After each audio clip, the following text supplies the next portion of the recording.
True alchemy is inner alchemy, it's spiritual alchemy, it's about transforming the self, not about transforming metal into gold. That's an allegory, that's a symbolism.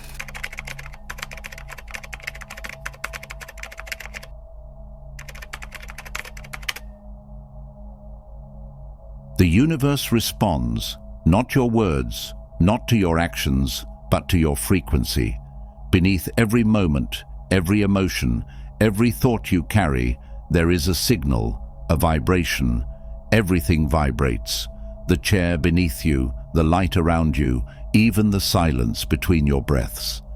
Reality is not solid. It is energetic patterns responding in real time to the frequency you emit. The emerald tablets of Thoth speak to this with a clarity that transcends centuries. Everything is frequency. What you feel, believe, and align with becomes the shape of your world. When your inner vibration shifts, your entire field shifts. Life meets you there. This is the blueprint behind manifestation, intuition, synchronicity. Energy is the language of the universe, and the emerald tablets offer 13 timeless lessons, each one a frequency key. Together, they form a path of transformation, meant to awaken the hidden currents within you. The truth isn't far, it's within, pulsing, waiting for your alignment. Lesson 1. All is mind. The first lesson is subtle but foundational. All is mind. This may sound simple, but its implications are massive. The universe is not a collection of disconnected events. It's a mirror of thought. What you hold in your mind, you project into the fabric of your experience. And what you project, you meet, over and over. Imagine this.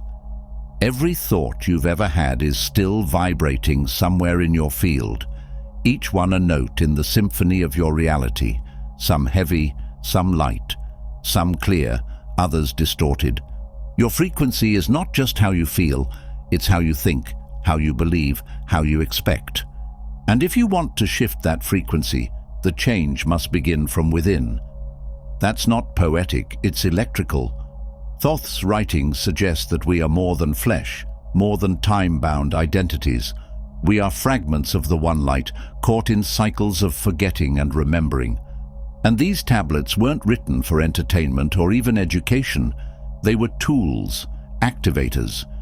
And when you engage with their core vibrations, they begin to strip away what doesn't belong to your highest self. Not by force, but by resonance. There is a strange thing that happens when truth enters your field.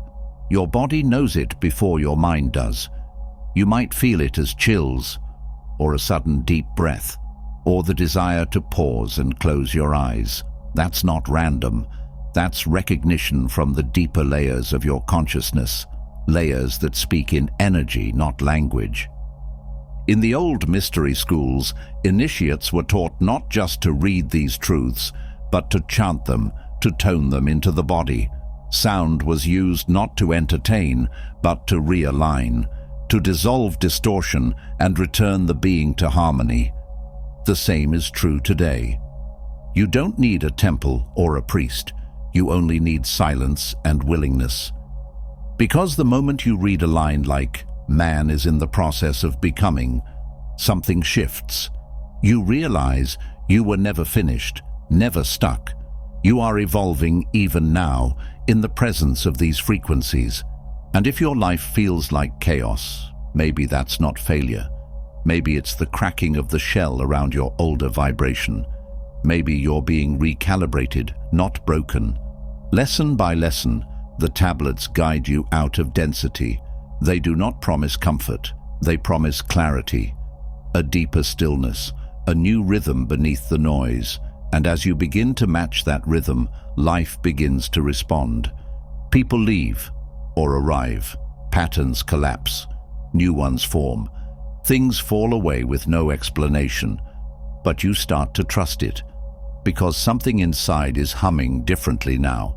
You've remembered something ancient, something your soul always knew, even when your mind forgot. This is what happens when you walk with these lessons. not as a scholar, but as a frequency being. You begin to live as a transmission. You no longer seek truth, you become it. And that is the greatest shift of all. Lesson 2. Polarity is the hidden door. If Lesson 1 reminded us that the universe is mental, that thoughts ripple into form, then Lesson 2 introduces the engine behind movement, polarity. At first glance, this idea seems simple. Everything has its opposite: light and dark, hot and cold, motion and stillness. But if you've ever sat in silence long enough, you know polarity isn't just about contrast. It's about invitation. And hidden within every opposite is a doorway. The emerald tablets speak of balance, not as a moral goal, but as a law of reality itself. Every vibration swings, every current flows in two directions, and what you label as good or bad is usually just one end of a spectrum you haven't yet learned to travel. When you begin to live with this awareness, the world doesn't just feel different, it becomes malleable. Fear no longer paralyzes because you see it as frozen courage. Grief loses its grip because embedded within it is love, raw and unguarded. Even doubt carries within it the seed of certainty. This isn't spiritual optimism, it's energetic physics. You are not being punished when things collapse. You are standing at one side of the pole, being offered a chance to swing to the other. But most people resist. They cling to what they know, thinking it will protect them. In truth, what they're doing is freezing the swing, stalling the flow. Reality stagnates when we fight its rhythm. The key then is not control, it's alchemy. And to master the law of polarity is to master this art, not of resisting extremes, but of using them. Imagine this: you are standing in a storm. Wind roars, rain crashes, fear rises, but deep in your bones you remember, this is not destruction, this is pressure, building clarity. You don't run, you open, you let the storm reveal what it's come to purge. That's polarity in practice. That's stepping into transformation on purpose. In esoteric traditions, this is where true initiation begins. Not in meditation cushions or temples, but in the middle of your life falling apart. Because when your comfort vanishes, polarity becomes loud, the darkness deepens. But if you've done the inner work, you don't drown, you dive, you descend into it willingly, knowing you will find light not above, but inside the dark. This mirrors ancient alchemical truths, echoed not just in the tablets, but in Hermetic teachings.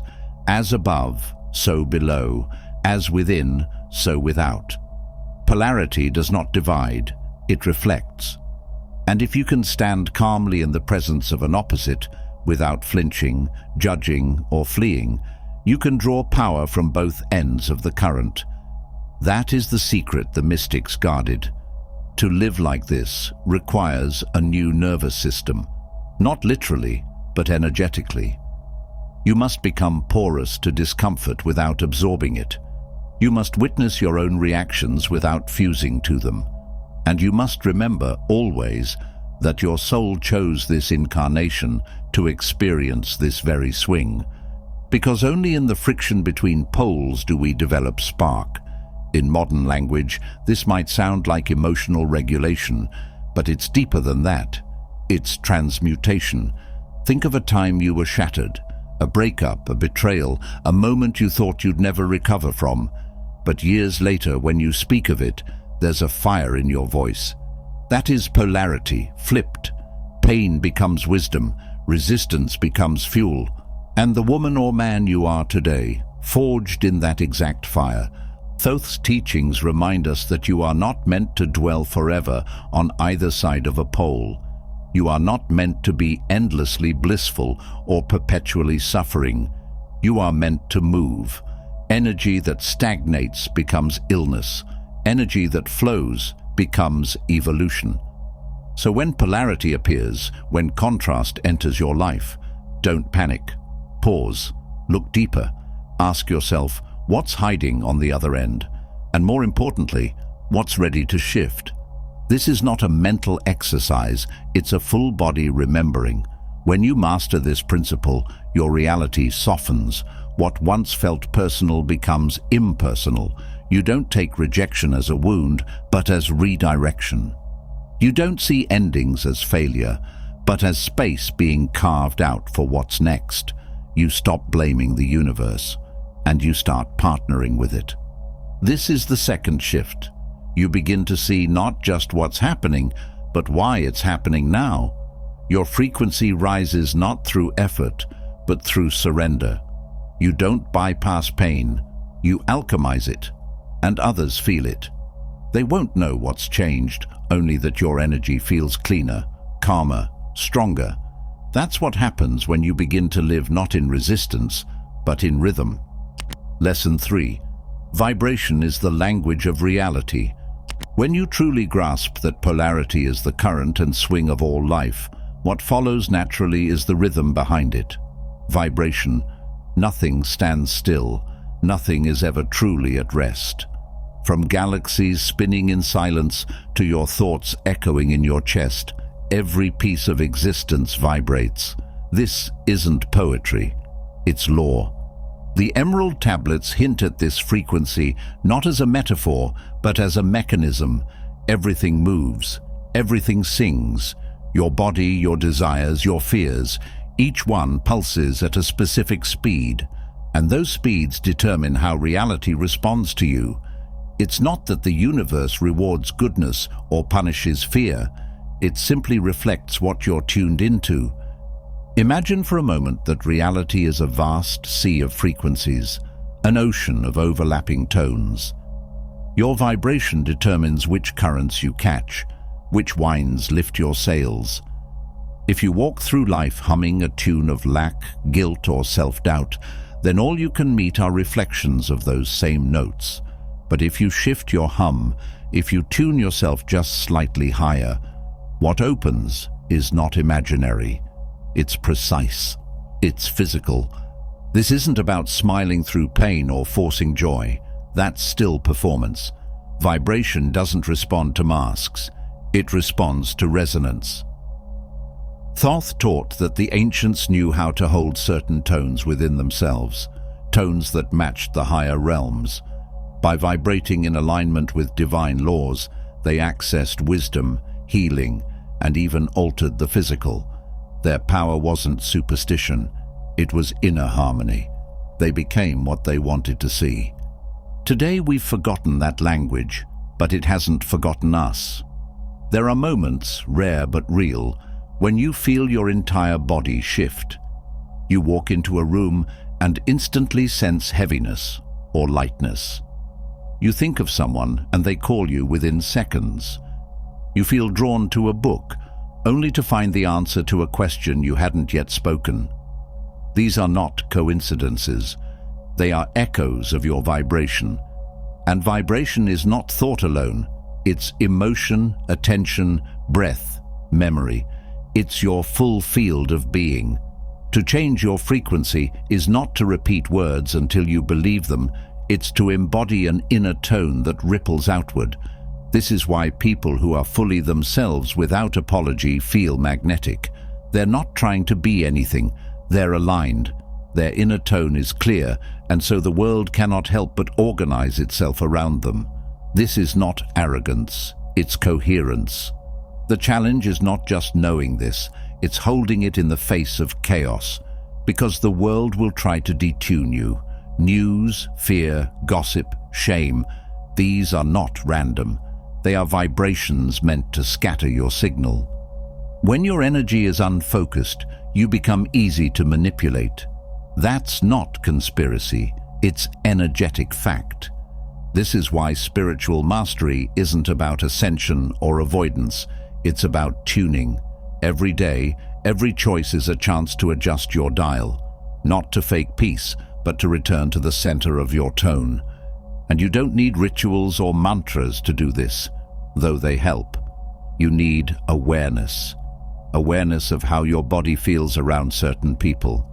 Awareness of how your words affect your own chest. awareness of what you consume and how it lingers in your field. That awareness is your compass. The higher your awareness, the more precise your vibration. The more precise your vibration, the more fluid your reality becomes. Not easier, just truer. You attract not what you wish for, but what you match. And this brings us to one of the deeper truths hidden in the tablets. You are not a prisoner of vibration. You are its master. But only when you choose to be. Only when you stop reacting and begin resonating. The difference is small, but it changes everything. A reaction is external. Something happens, you respond. A resonance is internal. Something happens, and you choose the tone you want to hold. That tone doesn't fight, it aligns. And alignment bends reality far more effectively than resistance ever could. The world you see now is not fixed. It is a projection of your current vibration, and this should not depress you, it should liberate you. Because it means every new breath, every new thought is a tool, a lever, a key.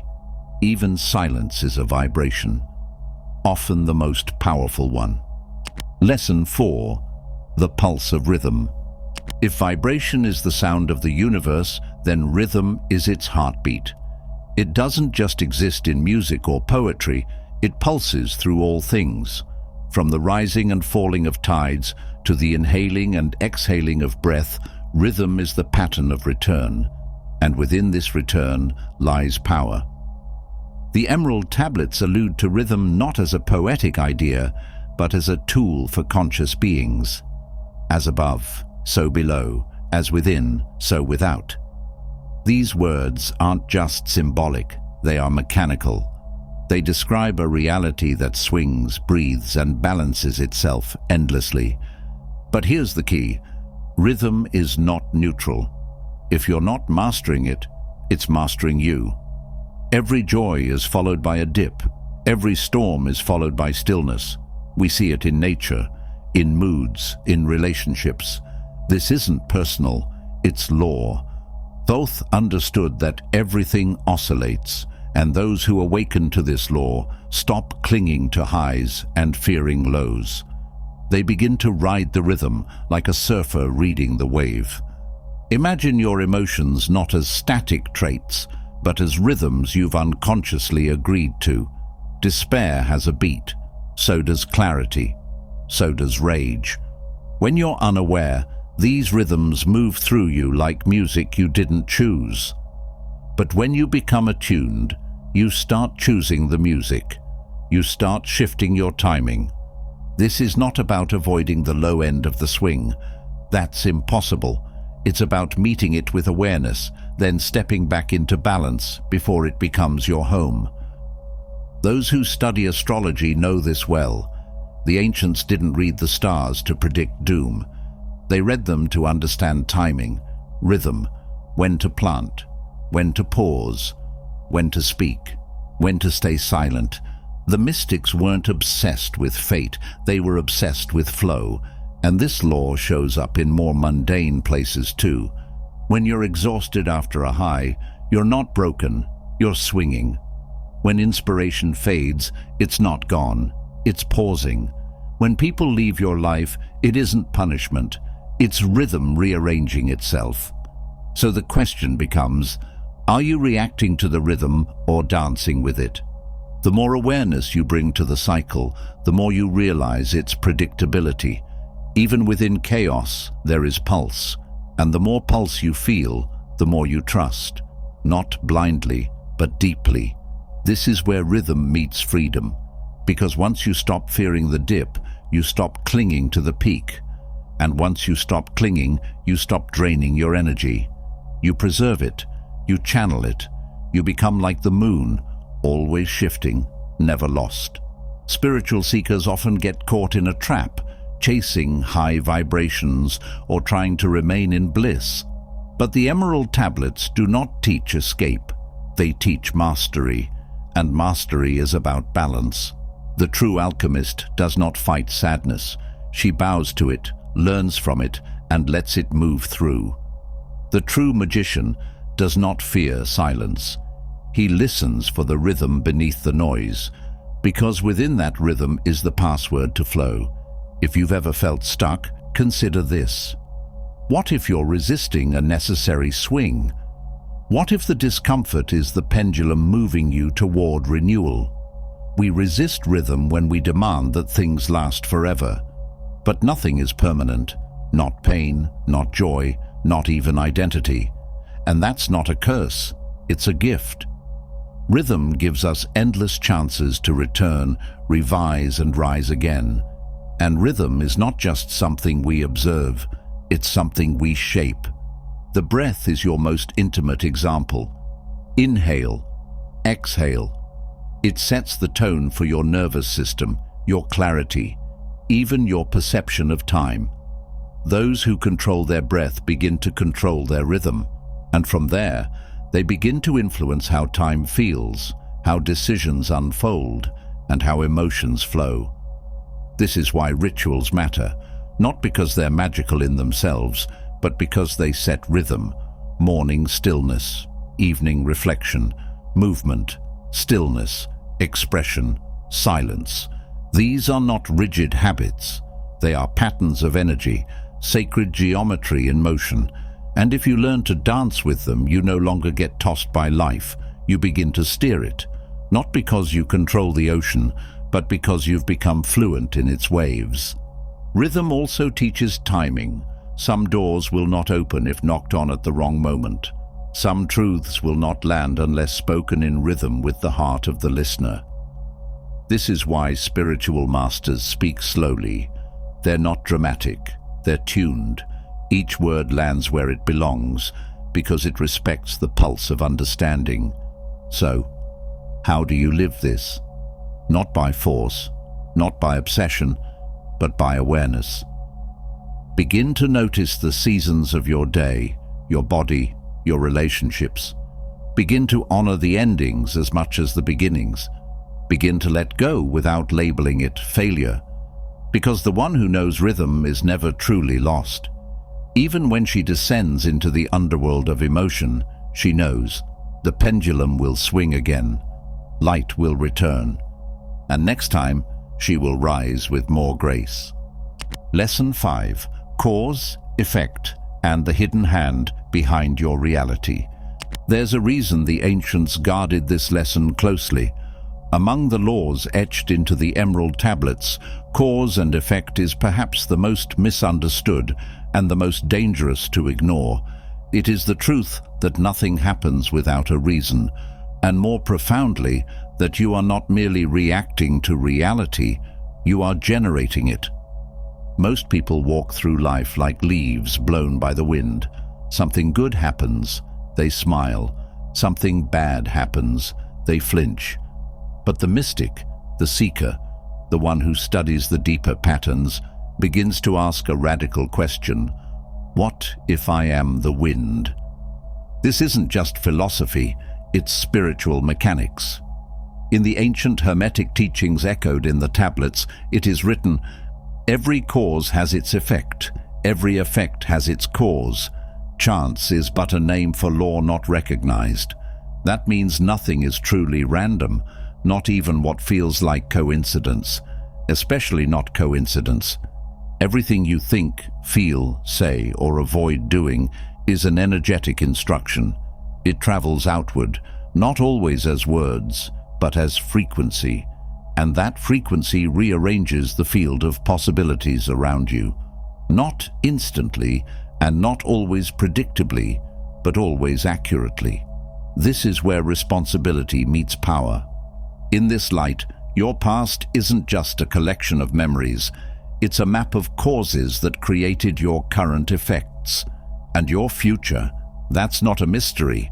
It's being built now, quietly, in the thoughts you entertain, the choices you make, and the boundaries you either hold or allow to be crossed. To begin working with this law is to begin living deliberately, not perfectly, not obsessively, but consciously. You start noticing how the smallest of reactions ripple outward. You realize that jealousy isn't just an emotion, it's a broadcast. Compassion isn't just kindness, it's a frequency multiplier. Doubt isn't just mental chatter, it's a fog that slows the momentum of your manifestations.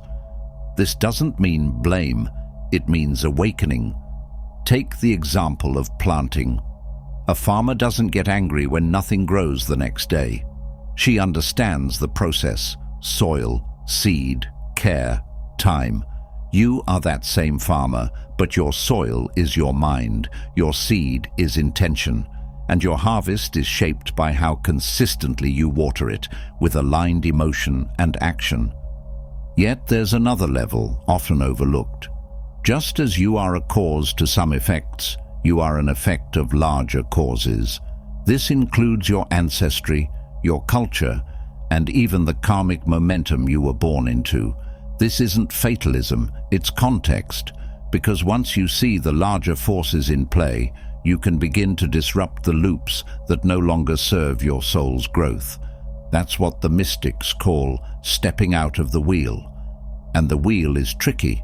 It shows up in repeated relationships, money patterns, self-worth battles. You may change jobs or cities, yet find the same themes playing out. That's no accident. That's cause and effect echoing until it's heard and rewritten. But here's the secret encoded in the tablets. You don't need to fight the wheel. You need to understand its rhythm, as we explored previously, and then insert a new cause. That's how change begins. Not in crisis, but in intention. When you respond differently than your past would expect, when you act in alignment with your desired state instead of reacting to your current one, you send out a new cause. And the world, slowly or swiftly, adjusts to reflect it. It is not magic, it is law. And yes, you will still encounter the unexpected. But when you're rooted in this truth, nothing knocks you off center for long. You stop reacting like a victim. You respond like an artist. One brushstroke at a time, you paint a different reality. Let's pause here and consider, what cycles are playing out in your life? Are you the author or the echo? Are you waiting for a different effect while repeating the same cause? Awareness is not punishment, it's liberation. Because the moment you see it, you can change it. And that's where the real power of this law lies, not in avoiding difficulty, but in reclaiming your influence. You stop hoping the world shifts around you. You become the shift. Lesson 6. The power of the hidden tones. Long before written language, sound was the first form of magic. Not metaphorically, literally. Sound carries vibration. Vibration is energy, and energy is what we are made of. The emerald tablets, often cloaked in mystical language, contain veiled instructions for tuning your inner world using sound frequencies few ever notice. They're not just poetic phrases, they're vibrational blueprints. The ancients believed that certain tones, spoken aloud or resonated silently, could reorganize the energy within a person's body and consciousness. When you speak with emotion, you don't just communicate, you transmit. The way you speak, the sounds you listen to, even the rhythms you surround yourself with, all shape your frequency. In modern science, this is echoed by cymatics, the study of visible sound vibrations. When sound hits a surface covered in fine particles, those particles rearrange into intricate patterns, change the frequency, and the pattern transforms. This isn't an abstract metaphor for life. It is life. Your consciousness is that fine layer of particles. Your thoughts and words are the frequency. What you hold and speak creates your shape. The emerald tablets hint at this through lines that reference the word that opens portals, tones of the deep, and that which awakens fire in stone. These phrases aren't decorative, they're instructions. The frequencies you give your attention to shape the matter of your world. Consider this. Every thought you speak out loud is a spell. Language, by its nature, is spell casting. That's why we call it spelling. When you repeat phrases like, "I can't," "It never works out," "I'm stuck," you're not venting. You're crystallizing those realities through resonance. The frequencies embed into your field. Now, here's the shift. The Emerald Wisdom teaches that you can reverse that, not by wishful thinking, but by conscious sound. Mantras, toning, certain sacred phrases. These aren't just traditions, they're tools for realignment. But not all sounds are the same. The key isn't just repeating nice words, it's activating them through emotion. When sound and emotion combine, the vibrational field around you changes. Your body listens, your cells respond. The very atoms in the space you stand in begin to dance to a different rhythm. Even more subtly, the tablets speak to the idea that silence is a sound too, one of the most powerful. In silence, your energy recalibrates. In silence, you receive tones not heard with ears, but felt with the soul. It's no accident that spiritual traditions from all cultures include silence as a form of communion. Not absence, but presence at its purest. To begin aligning with this frequency, you don't need fancy tools or ancient chants, though those can help. You need only awareness. Start noticing the resonance of your voice. How does it feel when you speak from fear versus love? When you express from truth instead of pretense?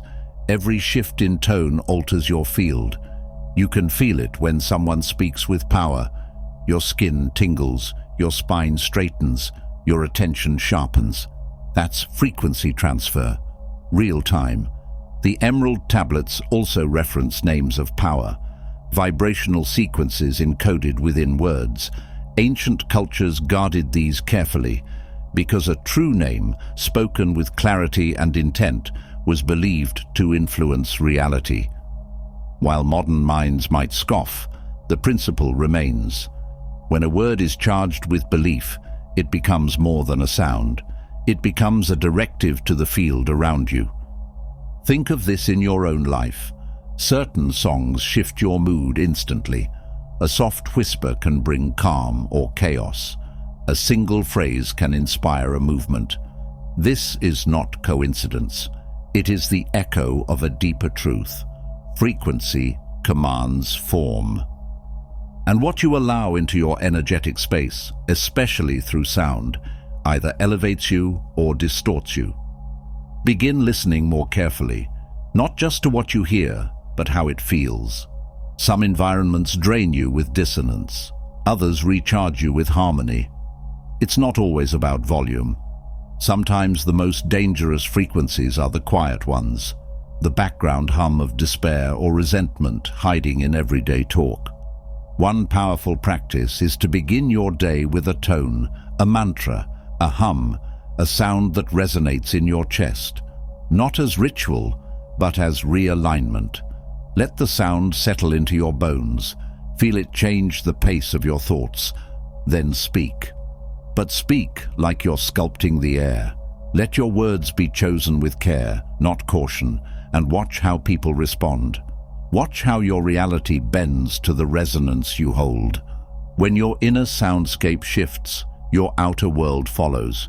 This isn't a mystery, it's math, the geometry of vibration. And once you begin consciously using your voice, your environment, and even your silence, you stop being a receiver of experience and become a composer of reality. Lesson 7. The seventh frequency, remembering the spark. There comes a moment on every seeker's path where the pursuit quiets, not because the answers have all been found, but because something deeper has been remembered. The Emerald Tablets allude to a hidden origin, a point before beginning, where light and consciousness were not separate. This is the spark, the original pulse of awareness that existed before time, before thought, before form. When you remember the spark, you're not recalling a memory in the mind. You are awakening a frequency in the soul. This is what Thoth meant when he spoke of that which is and was and ever shall be. It's not poetic, It's a literal state of being that cannot be touched by illusion. The moment you attune to this frequency, the simulation flickers. You are no longer just a player. You are the source observing itself through the veil of a character. This is not transcendence through escape. It is integration through recognition. You begin to walk in the world not as someone trying to get somewhere, but as one who knows they never left. Everything becomes symbolic. Every encounter speaks. Every breath is encoded. This is the language of the spark. It speaks without words, and it teaches through presence. You feel it first in the space between thoughts, then in the silence behind noise. Eventually, it becomes the background hum beneath all that you do. A woman folding laundry, a man looking at the sky, a child lost in play. In these moments, the spark is visible because it shines through simplicity. The seventh frequency teaches you to live from that spark, not just visit it, to bring it into your decisions, your speech, your presence. When someone looks into your eyes, they don't just see you, they feel something ancient. This is resonance beyond personality. It's not about becoming wise or spiritual, it's about becoming real. In this frequency, fear no longer drives your choices. Time no longer owns you. Even desire softens, not because you stop wanting, but because the wanting becomes a dance, not a need. This is the calm that mystics carried, the grounded light, the unshakable center. When you walk with the spark, nothing can truly be taken from you because you remember what can never be lost. And here's the secret that tablets whisper but never shout. Once you remember, you are responsible. You can't pretend to be asleep. You can't live numb. You become a steward of the spark, and your life becomes a vessel for it. Not in a burdensome way, but as a blessing. You become a living frequency, reminding others of something they forgot they knew. Lesson 8. The eighth frequency, walking the spiral. The eighth lesson is the path of return, not back to where you began, but forward into a deeper version of yourself. The spiral teaches that the journey doesn't repeat, it refines. You circle through lessons again, but each time from a higher vantage point. Mastery, in this sense, isn't perfection, it's presence. It's knowing how to move through the world while remembering the spark, not bypassing emotion, but transforming it, not avoiding challenges, but walking through them awake. This is where the teachings of Thoth meet the practical world. How do you hold frequency when the world trembles? How do you remember truth when illusions scream louder? The spiral answers. Return to center again and again, not once, always. This is the eighth frequency's gift, embodied awareness. You no longer seek transcendence as escape, but as an expansion of being within the world. You look at pain and feel compassion without being consumed. You observe joy without clinging to it. You live in the now, not as a slogan, but as a natural state. And what's more, you create from this frequency. Your thoughts no longer build cages. They carve paths. Your words don't just fill silence. They direct energy. Your presence becomes a tuning fork. Rooms shift when you enter. People feel safe to unfold. Animals respond. Even the air seems lighter. This isn't magic in the fantasy sense. It's the real magic. Coherence. Your inner world and outer world align. The resistance dissolves. Life flows, not always in the way you expect, but always in the way you need. The spiral also humbles. It shows you that no lesson is ever done. You'll meet your old shadows again, not because you failed, but because you're ready to see them in new light. You'll feel doubt again, but this time it won't unseat you. You'll forget the spark, but not for long.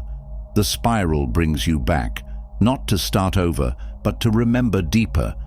In this eighth space you begin to teach, not by proclaiming, but by being. Your life becomes a quiet signal. You no longer explain transformation, you embody it. You are no longer a student looking for keys. You are the key. And still, the spiral turns. There is no final step, no ultimate level. Only wider love, deeper seeing, softer strength. The tablets never ask you to become more. They ask you to remember what you already are, and as you live from this remembering, you stop chasing frequencies. You become one. Lesson 9. Stillness is the true portal. In a world that constantly urges movement, progress, ambition, stimulation, the Emerald Tablets carry a truth many overlook. Stillness is not the absence of motion. It is the source of power itself. This 9th lesson reveals a paradox. The more we chase control, the more we spin away from alignment. But when we become still, truly still, in body, thought, and expectation, a doorway appears that cannot be found through striving. The tablets describe a silent center beneath all action, a realm beyond distractions, where the boundaries of the self dissolve into something vast and intelligent. This stillness is not just about stopping your activity, it's about slipping beneath the noise of the mind, beneath fear, beneath the story you've been told about who you are. And in that quiet, something awakens, not an idea, but an experience, a recognition that you are not the chaos, you are the consciousness beneath it. Many traditions echo this truth. The Tao Te Ching says, "Muddy water is best cleared by leaving it alone." The Bhagavad Gita urges stillness not as passivity, but as mastery. Even Jung believed that within the silence of the unconscious lives, the seed of transformation. Thoth's teaching aligns with them all, that real awakening is not loud, it's not dramatic, it's quiet. It waits in stillness, like a star behind clouds. Once you enter this stillness, frequency begins to shift, not because you do something, but because you stop resisting. The endless thinking, planning, pushing, all drop away, and what's left is presence, a presence that alters everything around it without trying to. People often fear stillness because it strips away distraction, but that is its gift. It reveals the truth, the hidden beliefs, the buried emotions, the deeper knowing, and instead of being consumed by them, you learn to observe. And then, finally, to release. This lesson is a reminder. Transformation doesn't always come from more effort. It often comes from stepping back, breathing deeply, and letting the storm pass without becoming the storm. The one who learns to dwell in stillness becomes like the mountain, immovable, magnetic, and tuned to the frequencies most never hear. Stillness is not empty, it is full of answers. Lesson 10. Time is not what you think. The 10th lesson strikes at the core of one of the greatest illusions, time. According to the Emerald Tablets, time is not linear. It is a spiral, a wave, a field. Thoth described time as something that can be entered, exited, and moved through, not something that simply passes. To shift your frequency here means unhooking your identity from the ticking clock. You are not running out of time. You are not late. You are not behind. These are constructs built inside a narrow band of awareness. The moment you step into the deeper current of the tablet's wisdom, you realize something extraordinary. You are already touching all moments at once. Every memory you hold is not just stored, it's active. Every future you imagine is not a fantasy, it's a probability. And the present is not a frozen now, it's a doorway. Thoth taught that when the mind becomes still and the ego relaxes its grip, the true self can travel beyond time, not in fiction, but in real frequency. This isn't about escaping responsibility, it's about expanding possibility. In this frequency, time becomes something you tune into, not something that drags you along. You begin to receive guidance from a future self who has already healed. You find echoes of past lives in present dreams. You notice that synchronicities increase, not because magic suddenly arrived, but because you stepped outside of linear time. The more you embody this, the less you panic. You stop measuring your worth in milestones. You stop comparing your path to others. You stop fearing the clock. You begin to trust that all unfolds in divine rhythm, not the calendars, but the souls. The 10th lesson reminds us, reality bends when you no longer worship time. Time begins to obey when you realize you're not its servant. And when you walk in timelessness, not only does stress fall away, but new timelines open. You meet the love you thought you missed. You birth the vision you thought you were too late for. You become the version of you that was waiting all along. Lesson 11.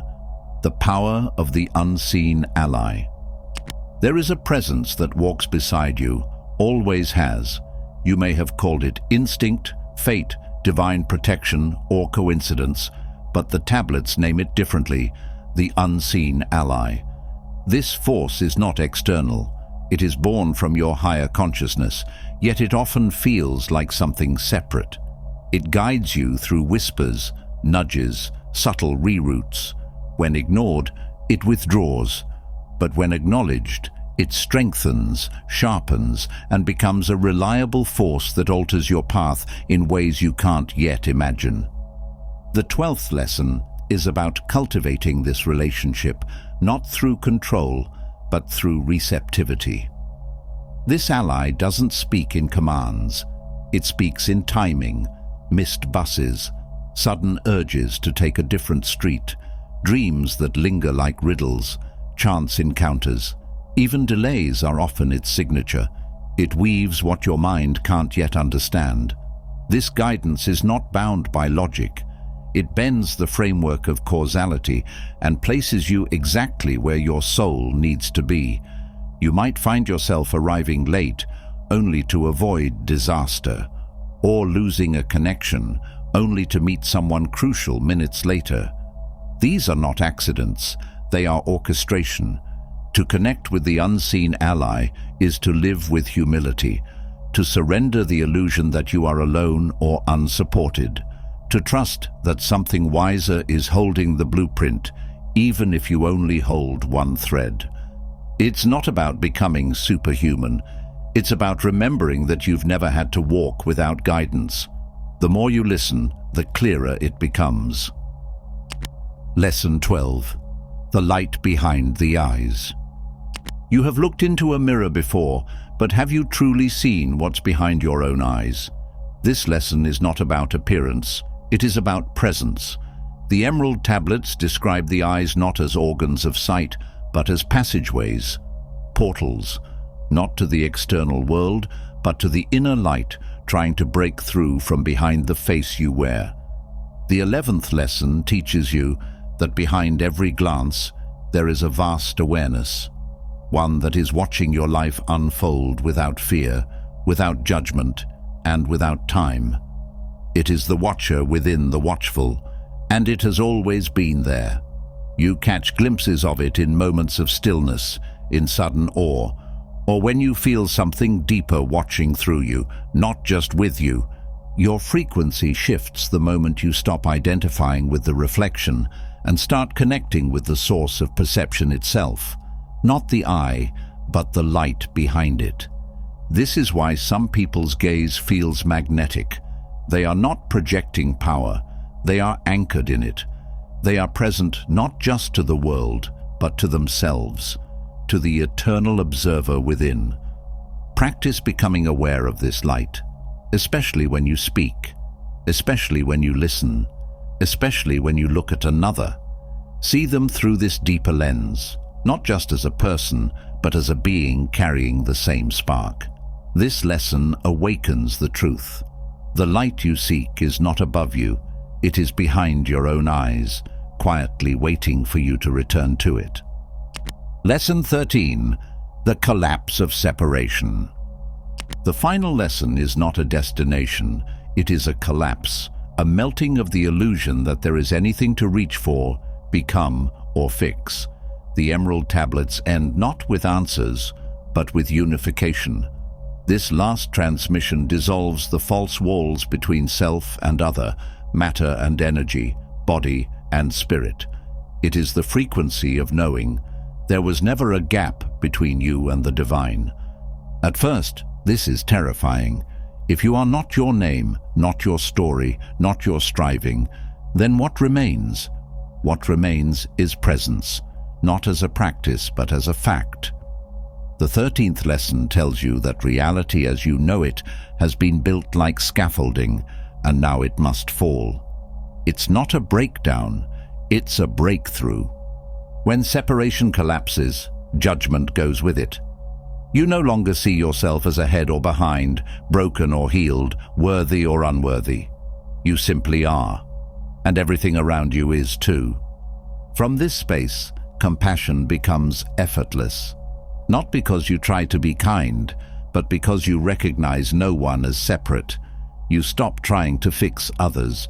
You stop trying to prove your worth. You begin to live without pretending. This collapse births a new kind of freedom, not loud, not dramatic, quiet, stable, unshakable. And you may find that the greatest frequency shift is this: nothing has to be added for you to be whole. You always were. I hope you enjoyed this video. If you did, feel free to subscribe to the channel. Thanks for watching.